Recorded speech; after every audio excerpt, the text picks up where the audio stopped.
ஆண்டவரும் இரட்சகருமாகிய இயேசு கிறிஸ்துவின் நாமத்தினாலே மீண்டும் ஒருமுறை கூட காட் கோசிஸ் மினிஸ்ட்ரிஸ் மூலமாக இந்த கால வேளையில் உங்களை சந்திப்பதில் பெரும் மகிழ்ச்சி அடைகிறேன்.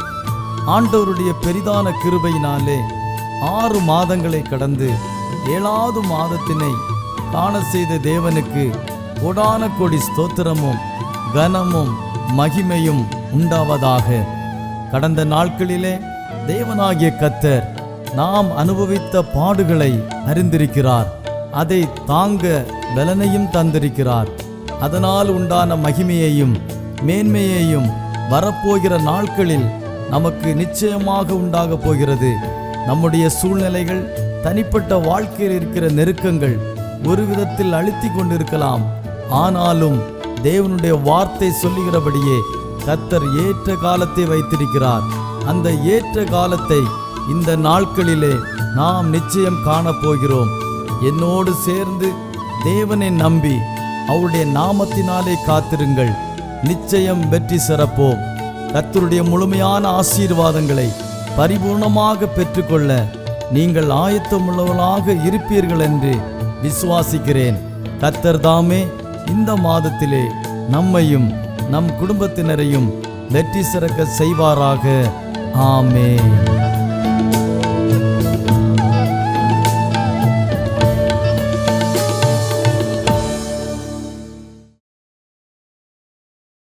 ഈ നല്ല പ്രഭാതത്തിനായിട്ട് ദൈവത്തെ സ്തുതിക്കുന്നു.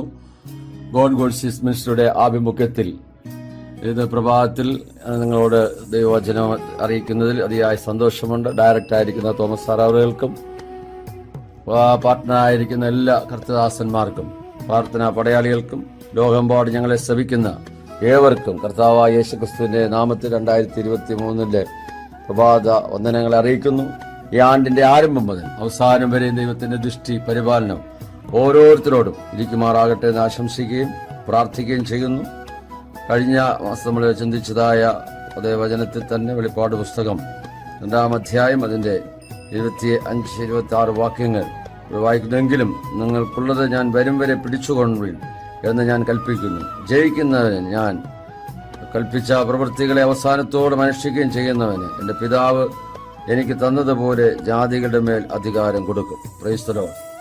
കർത്താവ് നമ്മളെ ഏൽപ്പിച്ചിരിക്കുന്നതായ ഓരോ ആത്മീയവും അധികമായ വിഷയങ്ങളെ നമ്മൾ ഈ ദൗത്യങ്ങൾ ലോകമെമ്പാടും ചെയ്യുവാൻ ശുശ്രൂഷകരായ നമ്മെ ഓരോരുത്തരെയും കർത്താവ് വിളിക്കപ്പെട്ടിരിക്കുകയാണ്. ആകയാൽ അത് നമ്മൾ അവസാനത്തോളം പിടിച്ചുകൊണ്ടാൽ അത് കർത്താവ് അതിനുള്ള പ്രതിഫലം നമുക്ക് തരും എന്നാണ്. ജാതികളുടെ മേൽ അധികാരം നൽകുമെന്നാണ് ദൈവത്തിന്റെ വചനം വായിക്കുന്നത്. ഇവിടെ വെളിപ്പാട് പുസ്തകത്തിൽ വായിക്കുന്നതായ അതേ പ്രവൃത്തി തന്നെ നമ്മുടെ സങ്കീർത്തനത്തിന് കാണുന്നു. ജാതികൾ കലഹിക്കുന്നതും വംശങ്ങൾ വ്യർത്ഥമായി നിരൂപിക്കുന്നതും എന്ത്? യഹോവയ്ക്കും അവന്റെ അഭിഷക്തനും വിരോധമായി ഭൂമിയിലെ രാജാക്കന്മാർ എഴുന്നേൽക്കുകയും അധിപതികൾ തമ്മിൽ ആലോചിക്കുകയും ചെയ്യുന്നതെന്ത്? ഈ കാലഘട്ടത്തിൽ മാത്രമല്ല, 1-ാം നൂറ്റാണ്ടിലെ അനുഭവം മുതൽ BC-യിലും ദൈവത്തിൻ്റെതായ അഭിഷക്തന്മാർക്ക് ദൈവസഭയ്ക്ക് വിരോധമായി അധിപതികൾ അന്നേ കൂടി ആലോചിക്കുന്നു എന്ന് നമുക്കിവിടെ കാണാൻ കഴിയുന്നു. കലഹിക്കുന്നതായി കാണാൻ കഴിയുന്നു. അവരുടെ നടുവിൽ ദൈവം ഏൽപ്പിച്ചിരിക്കുന്ന ദൗത്യം മുറുകെ പിടിച്ചുകൊണ്ട് അവസാനത്തോളം ഞാൻ ചെയ്യുന്നതായ പ്രവൃത്തികളെ ചെയ്ത് പൂർത്തീകരിച്ച് ജയം കൽപ്പിക്കുന്നവർക്ക് ജാതികളുടെ മേൽ ദൈവം അവകാശം അധികാരവും നൽകിയിരിക്കുകയാണ്. ഇരുമ്പ് കോൽ കൊണ്ട് അവരെ മേയ്ക്കുവാനും അവരുടേതായിരിക്കുന്ന ജീവിതത്തെ നമ്മൾ ഭൂമിയിൽ ഇന്ന് ഭരിക്കുന്ന രാജാക്കന്മാർ, മന്ത്രിമാർ, MLA-മാർ, MP-മാരൊക്കെ നമ്മെ വാഴുകയാണെങ്കിൽ ഇവരെ ദൈവസന്നിധിയിൽ രക്ഷിക്കപ്പെടാതെ ജാതികളായി മുൻപോട്ട് പോവുകയാണെങ്കിൽ അവസാനത്തോളം ദൈവം കൽപ്പിച്ച പ്രവൃത്തികൾ നാം ചെയ്ത് പൂർത്തീകരിച്ചാൽ കർത്താവ് ജാതികളുടെ മേൽ നമുക്ക് അവകാശം തരും എന്ന് ദൈവത്തിന്റെ വചനം നമ്മെ ഓർപ്പിക്കുകയാണ്. സ്തോത്രം. 8-ാം വാക്യം സങ്കീർത്തനം 2-ൽ എന്നോട് ചോദിച്ചു കേൾക്ക, ഞാൻ നിനക്ക് ജാതികൾ അവകാശമായും ഭൂമിയുടെ അറ്റങ്ങളെ കൈവശമായും തരും. നമ്മൾ ചോദിക്കുമ്പോൾ പ്രാർത്ഥനയിൽ ഓരോ ദൈവദാസന്മാർ ദൈവമക്കളും ചോദിക്കുകയാണ്, കർത്താവേ ജാതികളെ അവിടുന്ന് രക്ഷിക്കണമേ.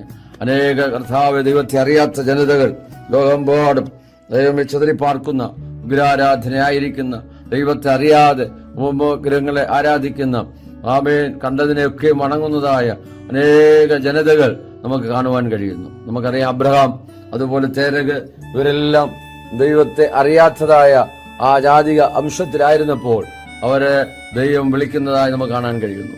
ദൈവത്തിന്റെ വിളി തിരിച്ചറിഞ്ഞ അബ്രഹാം അതെല്ലാം വിട്ടുകൊണ്ട് ദൈവസന്നിധിയിൽ ഒരു ഹാലലൂയ വിശ്വാസികളുടെ പിതാവെന്ന വണ്ണം അറിയപ്പെടുന്ന രീതിയിൽ ദൈവം അവനെ ഉയർത്തുവാനും മാനിപ്പാനിടയായി തീർന്നു.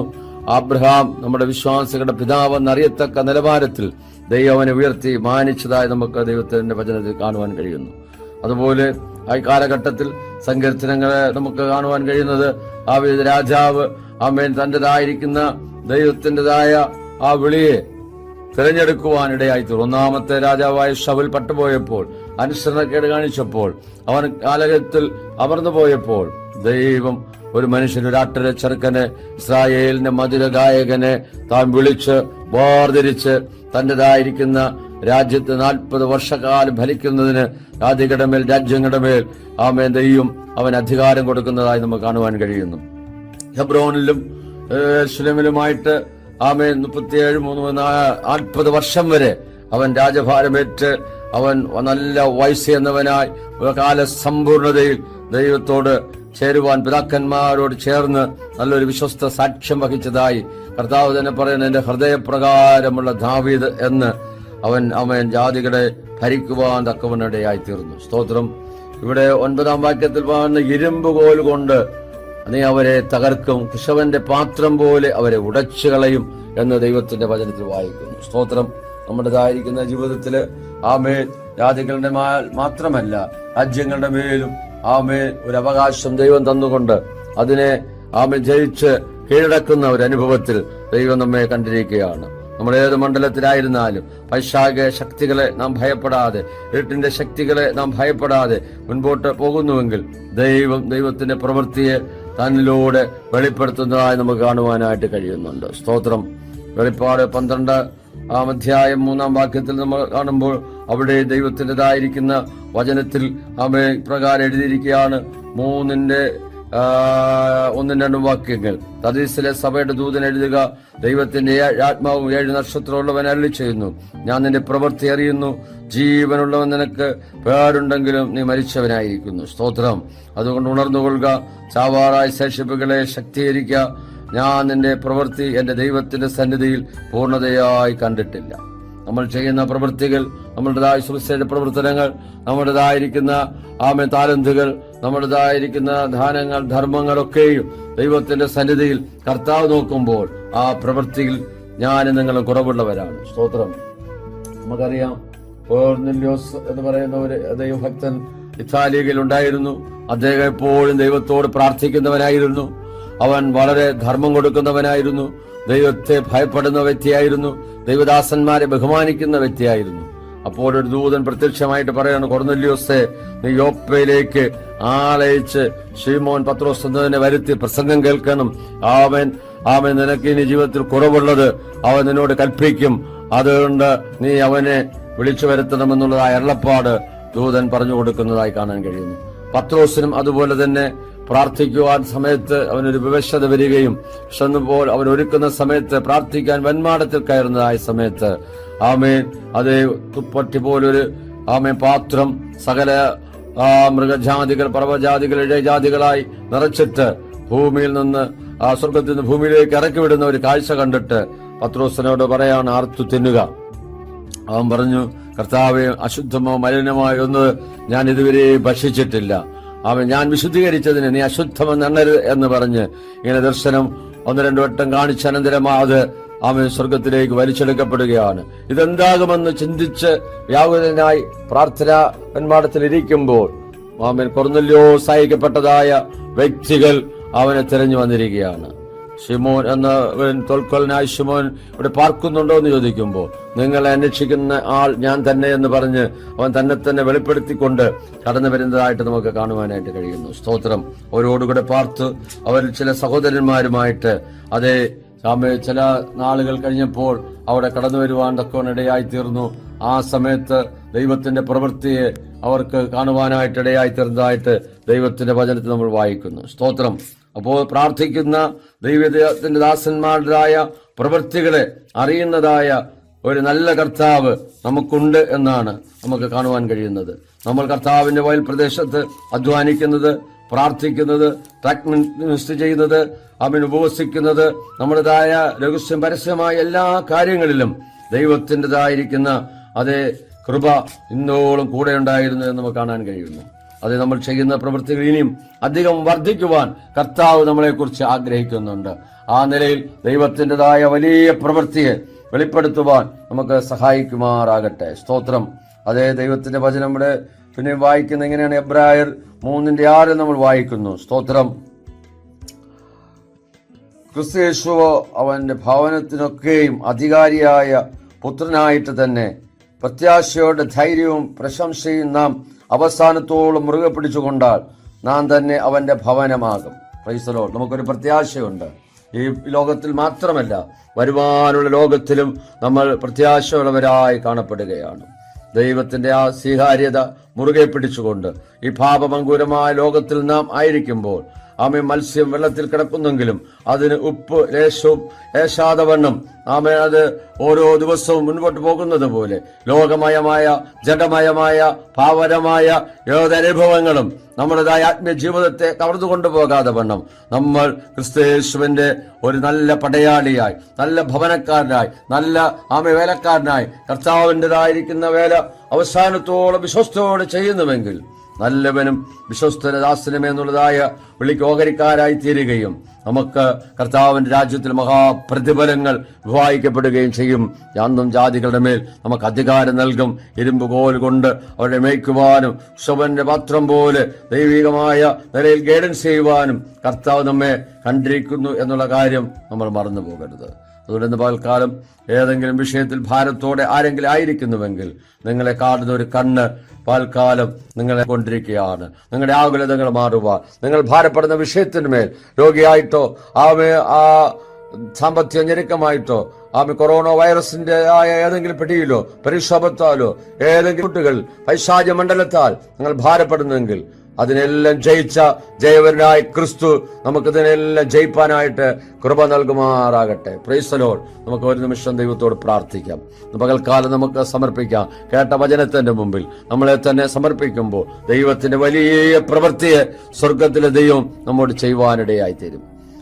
സ്വർഗത്തിലും ഭൂമിക്കുന്നാഥനായ ഞങ്ങളുടെ ദൈവമേ, സ്വർഗസ്ഥ പിതാവേ, ഗോൾഡ് മിനിസ്ട്രിയുടെ ആഭിമുഖ്യത്തിൽ കർത്താവേ, ഇന്ന് പകൽക്കാലം നമുക്ക് ഹല്ലേലൂയ ദൈവവചനങ്ങളെ ലഭിപ്പാൻ തക്കവണ്ണം സ്വർഗത്തിലെ ദൈവം ഇടയാക്കിയ വലിയ കൃപകൾക്കായി, വലിയ മാറ്റത്തിനായി ഞങ്ങൾ ദൈവത്തെ സ്തുതിക്കുകയാണ്. കർത്താവേ, അവിടുന്ന് കർത്താവേ ഇതിനായിരിക്കുന്ന ദൈവം അനുഗ്രഹിക്കണം. കുടുംബമായ ശക്തമായി 2023 കർത്താവെ ഭയപ്പെടുത്തുമാറാകണമെന്ന് പ്രാർത്ഥിക്കുന്നു. കഴിഞ്ഞ നാളുകളേക്കാൾ ശക്തമായി ലോക എമ്പാടും ദൈവത്തിന്റെ വേല ശക്തമായി ചെയ്യത്തക്ക നിലവാരത്തിൽ അദ്ദേഹത്തെ കർത്താവ് അവിടെ അഭിഷേകം ചെയ്തു. തന്റെ ഹൃദയത്തിലെ ആഗ്രഹങ്ങളെ ദൈവം അവിടെ നൽകുമാർത്തികളെ വിശാലമാക്കണമേ, പ്രവർത്തനങ്ങളെ വിശാലമാക്കണമേ. കർത്താവെ, രാത്രി പ്രാർത്ഥനകൾ, ഉപവാസ പ്രാർത്ഥനകൾ, അവിടുന്ന് ചെയ്യാനിരിക്കുന്നതായ വലിയ കർത്താവെ മിശ്രികളെല്ലാം ദൈവം അവിടുന്ന് ശാരദയെ കൊണ്ടുവരുന്ന കൃപയ്ക്കായി സ്തോത്രം ചെയ്യുന്നു. ഇതിനകത്ത് പ്രവർത്തിക്കുന്ന ഓരോ അഭിഷക്തന്മാർക്കായി പ്രാർത്ഥിക്കുന്നു. അവരുടെ പ്രവർത്തനങ്ങളെ അനുഗ്രഹിക്കണമേ, സഭാ ശുശ്രൂഷകളെ അനുഗ്രഹിക്കണമേ. കർത്താവെ, തന്നോട് ആത്മാർത്ഥമായി നിന്നുകൊണ്ട് ദൈവത്തിൻ്റെതായ ശക്തമായ ദൂത് എമ്പാടും കൈമാറുവാൻ സ്വർഗ്ഗം അവിടെ ഇടവരുത്തണമെന്ന് ഞങ്ങൾ ദൈവത്തോട് പ്രാർത്ഥിക്കുന്നു. കേൾക്കാരാജനത്തിന് വേണ്ടി പ്രാർത്ഥിക്കുന്നു. അവർ ഭാരത്തോട് വേദനയുടെ ആയിരിക്കുന്ന വിഷയത്തിൽ സ്വർഗത്തിലെ ദൈവം ഇന്ന് പകൽക്കാലം ഒരു വിടുതൽ കൽപ്പിക്കുമാറാകണമേ. വൈറസിന്റേതായ ഭാഗങ്ങൾ കർത്താവെ വീണ്ടും ദൈവമേ ലോകമെമ്പാടും ആലതല്ലുമ്പോൾ കർത്താവെ അതിനെല്ലാം ജയിപ്പാൻ തക്കവണ്ണമുള്ള ഒരു കൃപ ദൈവം നൽകണമേ. സാത്താന്യ പോരുകളെ ജയിക്കുവാൻ, പൈശാച മണ്ഡലങ്ങളെ ജയിക്കുവാൻ, ജനത്തിന്റെ പ്രവൃത്തികളെ ജയിപ്പാൻ തക്കവണ്ണം ജാതികളുടെ മേൽ അധികാരം നൽകുന്നത് കൊണ്ട് ഞങ്ങൾ അങ്ങ് വാഴ്ത്തുകയാണ്. കർത്താവെ, തൽക്കാലം കർത്താവെ, പാതനോട് ആശുപത്രി കിടക്കയിലായിരിക്കുന്ന, രോഗക്കിടക്കയിലായിരിക്കുന്ന, അഭാവജനത്തിന് വഴിയില്ലാതെ ഭാരപ്പെടുന്ന എന്റെ മക്കൾക്കായി പ്രാർത്ഥിക്കുന്നു. വിദ്യാഭ്യാസ മേഖലയിൽ ഭാരപ്പെടുന്ന തകർന്നതായ വ്യക്തികൾക്കായി പ്രാർത്ഥിക്കുന്നു. മദ്യത്തിന്, മയക്കമരുന്നിന് അടിമകൾക്കായി പ്രാർത്ഥിക്കുന്നു. തകർന്ന കുടുംബങ്ങൾക്കായി പ്രാർത്ഥിക്കുന്നു. പിതാപുത്ര പരിശുദ്ധാത്മാവിന്റെ നാമത്തിൽ വിടുതൽ കൽപ്പിച്ച് അനുഗ്രഹിച്ച് പ്രാർത്ഥിക്കുമ്പോൾ കൃപയുടെ കേട്ട് ഉത്തരങ്ങൾ സ്വർഗീയ നല്ല പിതാവേ, ആമേ ആമേ. ദൈവവചനങ്ങൾ അനുഗ്രഹിക്കുമാറാകട്ടെ. God bless you.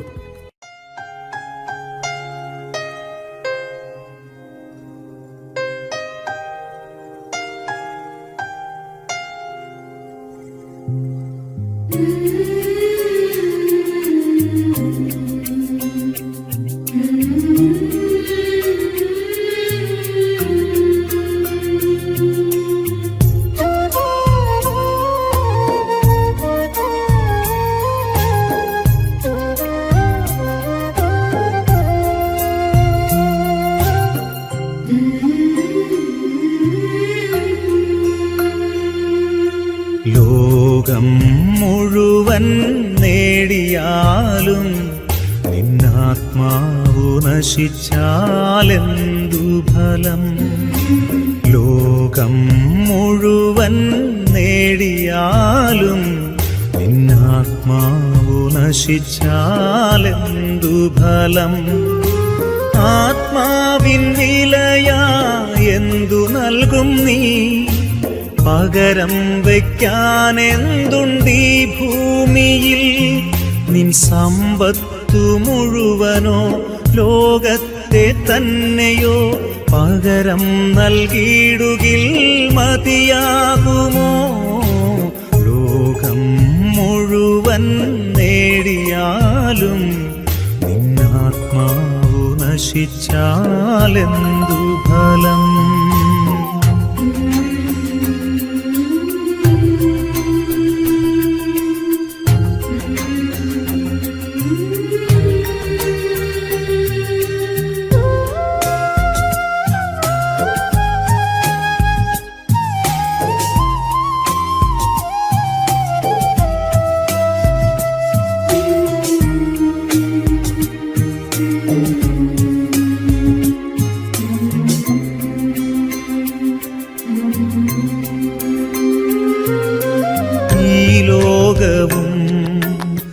അതിലുള്ളതൊക്കെയും നശ്വരമാണെന്നറിഞ്ഞിടുവിൻ. ഈ ലോകവും അതിലുള്ളതൊക്കെയും നശ്വരമാണെന്നറിഞ്ഞിടുവിൻ. അല്പസുഖങ്ങൾ നൽകിയിടും ലോകം നാശത്തിൻ പാതകൾ തുറന്നു തരും. അനശ്വര സൗഭാഗ്യം നേടിയിടുവാൻ ദൈവത്തിൻ ആത്മാവിൽ ജീവിക്കുവിൻ. അനശ്വര സൗഭാഗ്യം നേടിയിടുവാൻ ദൈവത്തിൻ ആത്മാവിൽ ജീവിക്കുവിൻ.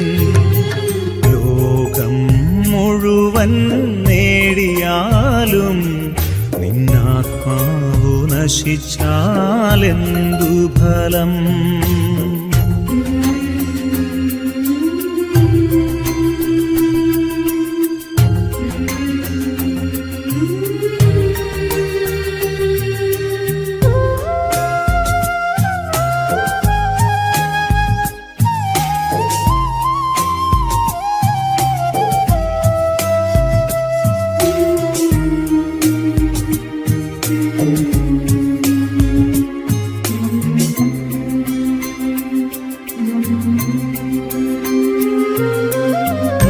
ജീവിതം ദൈവത്തിൻ ദാനം, അവിടുത്തെ നാമം പുകഴ്ത്തിയിടുവിൻ.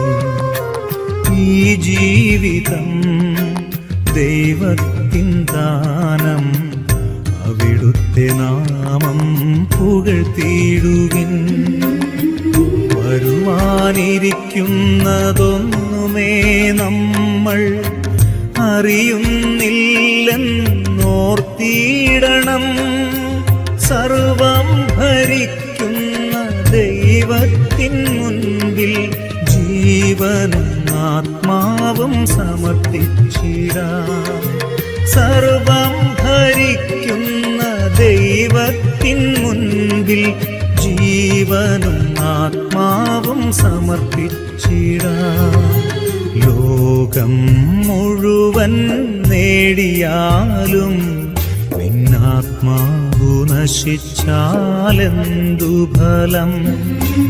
ലോകം മുഴുവൻ നേടിയാലും നിന്നാത്മാവു നശിച്ചാലെന്തു ഫലം? ആത്മാവിൻ വിലയാ എന്തു നൽകും നീ? പകരം വയ്ക്കാൻ എന്തുണ്ടീ ഭൂമിയിൽ? നിൻ സമ്പത്തു മുഴുവനോ ലോകത്തെ തന്നെയോ പകരം നൽകിയിടുകിൽ മതിയാകുമോ? ലോകം മുഴുവൻ